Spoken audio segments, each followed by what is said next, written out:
Eu saúdo a todos com a paz de nosso Senhor e Salvador Jesus Cristo. Eu quero falar aqui da temática sobre a história da igreja. Nós vemos que existe uma diferença sobre o fundamento da verdadeira igreja cristã e o fundamento da grande cristandade. No entanto, a história da igreja cristã, ela é um marco da dispensação da graça, onde neste período, ou tempo, Cristo Jesus cumpre com a vontade do Pai de ter enviado Ele a este mundo para a salvação da humanidade. Isso nós vemos em João capítulo 3, versículo 16, quando João falou dizendo que porque Deus amou o mundo de tal maneira, ou seja, a humanidade de tal forma, de tal maneira, e a sua criação também. Todo o mundo, toda a criação de Deus, Ele fez com amor, com dedicação. E diz mais que Deus amou o mundo de tal maneira, ou seja, de tal forma, de uma forma incalculável, que deu o seu Filho unigênito, o seu Filho único, para que todo aquele que nele crê não pereça, mas tenha em Deus, mas tenha nele, em Cristo Jesus, a vida eterna. No entanto, Jesus, Ele é o Salvador da sua igreja, do seu povo, de todo aquele que nele crê, não pereça, mas tem nele a vida eterna. É para os que creem somente a salvação. Jesus, Ele tornou-se assim o fundador da igreja. Nós vemos isso lá em Mateus capítulo 4, Mateus capítulo 4, do versículo 13 até o versículo 18, que diz assim: que estava Jesus e uma enorme multidão de pessoas, e que esta enorme multidão estava ali por ter experimentado em suas vidas o poder de Deus, o poder de Cristo Jesus na vida deles. Jesus curou ali os mancos, os cegos, os ressecados. Jesus curou ali os leprosos. Jesus, Ele fez vários sinais, prodígios e maravilhas, e aquela multidão não estava ali à toa, estavam ali porque elas presenciaram, de fato, os sinais, os prodígios e as maravilhas de Cristo Jesus nas suas vidas. Sendo assim, Jesus Cristo chega para eles e começa a discursar e a falar sobre o reino de Deus, e a palavra de Jesus foi tão precisa e tão contundente em cima do comportamento de uma vida despromíscua daquele povo para com Deus, que tornou-se pesar a eles as palavras de Jesus. Diz que a multidão inteira começaram a ir embora, ficou só Jesus e os discípulos, e Jesus Cristo chega para os discípulos e pergunta para eles se eles não queriam ir após eles. E Pedro, tomado pelo Espírito de Deus, diz: Mestre, para onde iremos e a quem seguiremos, se somente em Ti há as palavras de vida eterna? E Jesus faz-lhe uma segunda pergunta e diz: quem vós dizer ser o Filho do Homem? Quem vós dizeis quem eu sou? E Pedro, novamente tomado pelo Espírito de Deus, responde dizendo: Mestre, tu és o Cristo, o Filho do Deus vivo. Jesus olha para Pedro e diz: o que te revelou isto, ó Pedro Bajonas? Não foi o sangue nem a carne, mas o Espírito de Deus. Eu, na verdade, vos digo que tu és Pedro, que tu és Petros, uma pequena pedra, e sobre esta pedra, sobre mim mesmo, eu edificarei a minha igreja. Né? Então surge aqui algumas incógnitas, né? Surge aqui também algumas perguntas, né?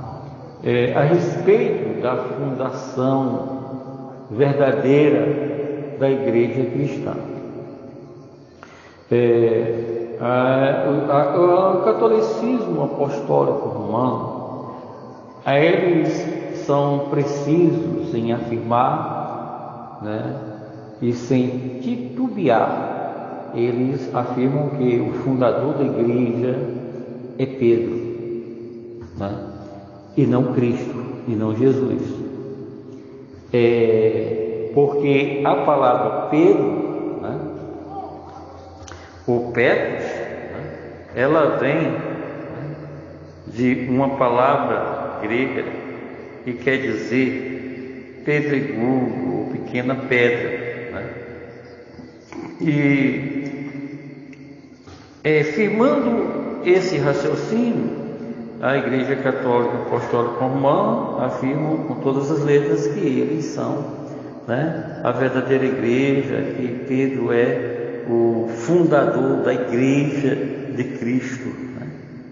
Ora, ficaria aí uma contradição quanto à hermenêutica bíblica, né, por parte de alguns teólogos que afirmam, né, e que controversam a essa afirmativa da Igreja Católica, onde, né, diz-se que o verdadeiro fundador da igreja não foi Pedro, mas sim Cristo Jesus, pois nas Escrituras Sagradas está escrito que a pedra que os edificadores as rejeitaram, a pedra da esquina, né, apontando para quem? Apontando para Jesus, né?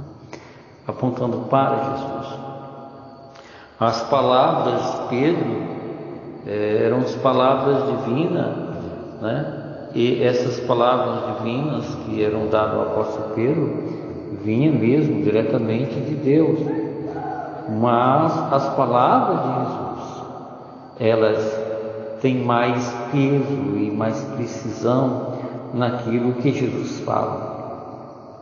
Ora, tanto que Jesus Cristo, ele fala no Evangelho de João que, pois, se alguém quiser vir após mim, negue-se a si mesmo, toma a sua cruz a cada dia e siga. Jesus Cristo disse isso para os apóstolos, né? Ou seja, nós, os cristãos, não são seguidores do apóstolo Pedro, os cristãos são seguidores de Cristo Jesus, né? Do Cristo, do Filho do Deus vivo. Em João capítulo 14, versículo 1 e ao versículo 3, Jesus Cristo diz assim: não se turbe os vossos corações, credes em Deus, credes também em mim.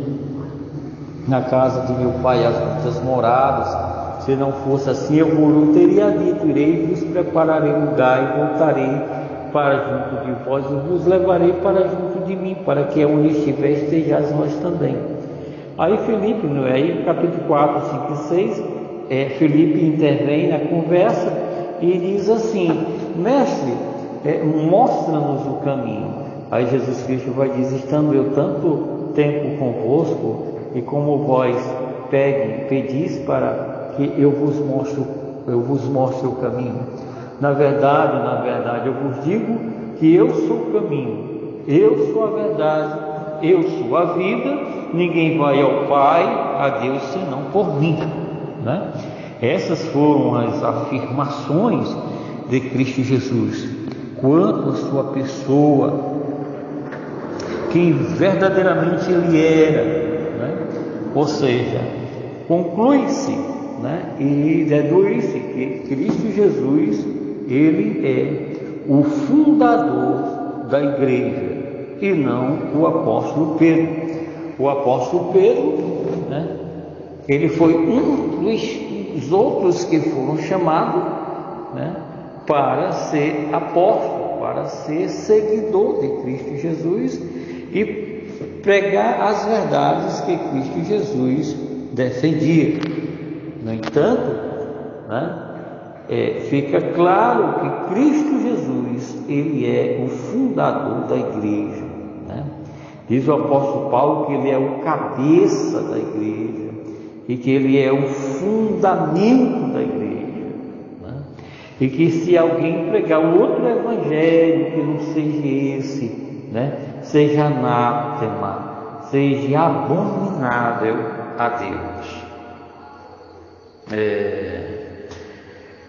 No terceiro para o quarto século, Constantino oficializou o movimento cristão como a religião oficial do Império Romano. Daí então houve um enorme crescimento no cristianismo, chegando nos dias da pré-reforma, dos pré-reformadores, até os dias da reforma protestante, com o monge católico Martinho Lutero, quando ele fixou as suas 95 teses contra o catolicismo romano. Esse fato deu-se no dia 31 de outubro de 1517. E isso ele as fixou na porta do castelo da igreja que estava em Wittenberg, na Alemanha. Depois deu-se a reforma protestante, surgiram assim vários movimentos cristãos, ou supostamente cristãos, cada um deles com as suas modalidades e doutrinas, tais como os zwinglistas, tudo isso no século XVI, né, que tentaram manipular os anabatistas, onde muitos desses cristãos anabatistas foram perseguidos, presos, torturados e mortos, tanto por calvinistas como também por católicos. Os anabatistas, eles eram perseguidos porque eles defendiam as escrituras sagradas, zelosos com a sã doutrina e com os bons costumes cristãos. Eles foram, de fato, contemporâneos do movimento de Martinho Lutero, dos arminianos, dos calvinistas, e até os dias atuais, eles ainda são os verdadeiros guardiães da palavra de Deus. No século XVII aparecem os espiritualistas ou os modalistas, né, que são representados pelo movimento adventista do sétimo dia e também do movimento Testemunhas de Jeová, e dentre outros segmentos ou ramificações que saíram de dentro desses movimentos e assim foram crescendo dentro desta grande cristandade que aí está.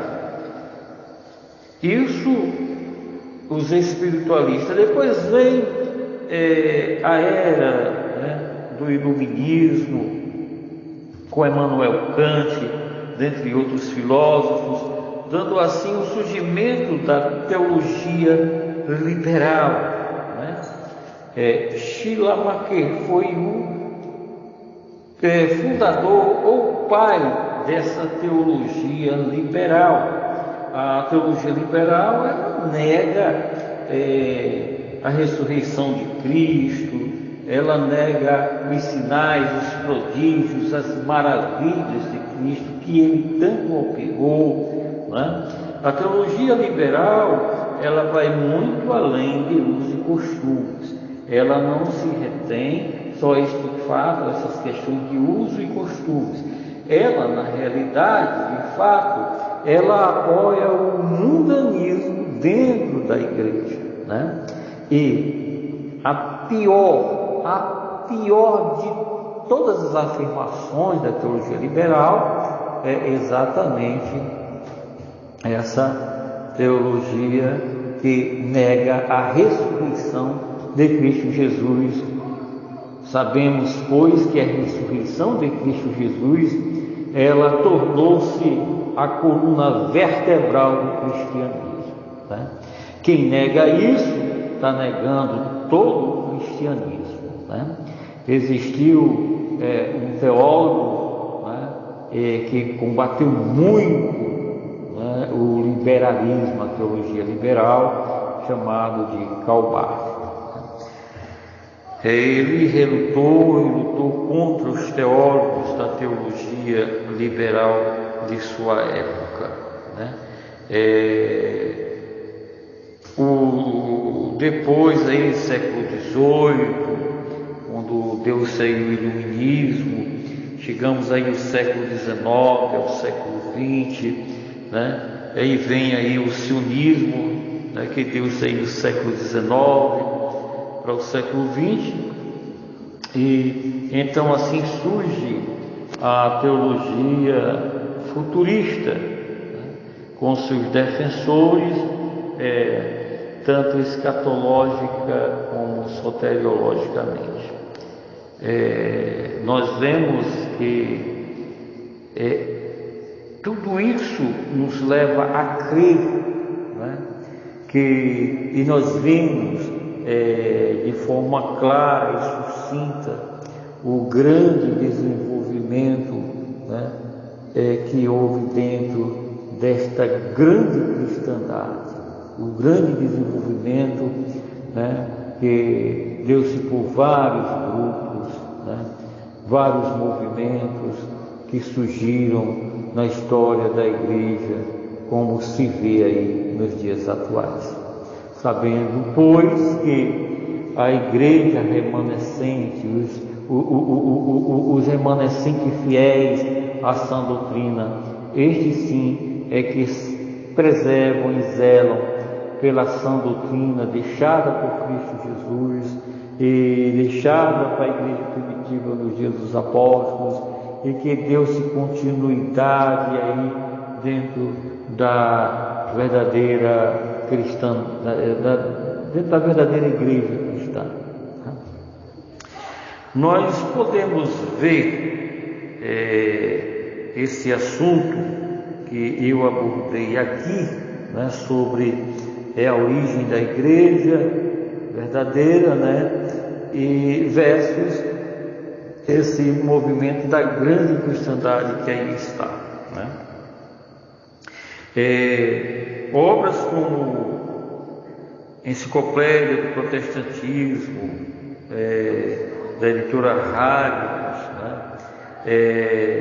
O Cristianismo através dos séculos, com a riqueza, a origem com Gilberto Stefano, dentre outras obras que tanto abordam este assunto.